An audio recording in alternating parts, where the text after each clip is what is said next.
চাঁদপুর 1 কচুয়া। আপনাদের এখানে একদিক হলো দাঁড়িপাল্লা, আরেক দিক হলো ধান, তাই না? এখন আপনাদের মনে করেন এইখানে বোর্ডের পরিস্থিতিটা কি, ওটা যদি আমাদেরকে একটু জানাইতেন তাহলে বুঝে যেত। ইনশাল্লাহ আমাদের এই পলিটেকনিক কেন্দ্রে আজকে যেই ভোট হয়েছে সবাই উৎসব মুখর পরিবেশে, হিন্দু মুসলিম সবাই একত্রে এখানে ভোট দিতে আসছে উৎসব মুখর পরিবেশে। সকাল 7:30 থেকে এখন পর্যন্ত লাইনে লোক আছে এবং আমার মনে হয় 80% লোক ভোট কাস্ট হয়ে গেছে। সুতরাং এখানে আমাদের ধানের শীষের প্রার্থী ডক্টর আনম এহসানুল হক মিলন বিপুল ভোটে বিজয়ী হবেন ইনশাল্লাহ।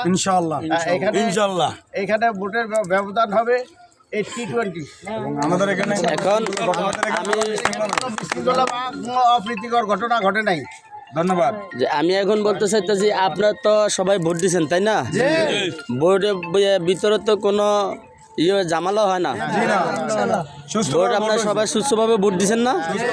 আমাদের মিলন মিয়া শুধু দাঁড়িপাল্লার একজন এজেন্ট যার নাম শাহপরান, যার বাবা পৌর বিএনপির সেক্রেটারি ছিলেন এবং বেগম খালেদা জিয়ার সাথে সাক্ষাৎকার পর্যন্ত উনি করছেন, সেই লোকের ছেলে শাহপরান ও শুধু ভিতরে একটু বিশৃঙ্খলা করছে।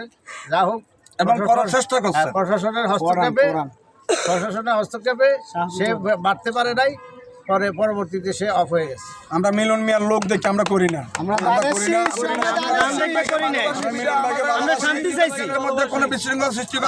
বিশৃঙ্খলা আমরা পছন্দ করি না। আমরা সুস্থ ভোট চাইছি, সুস্থ ভোট হয়েছে ইনশাল্লাহ।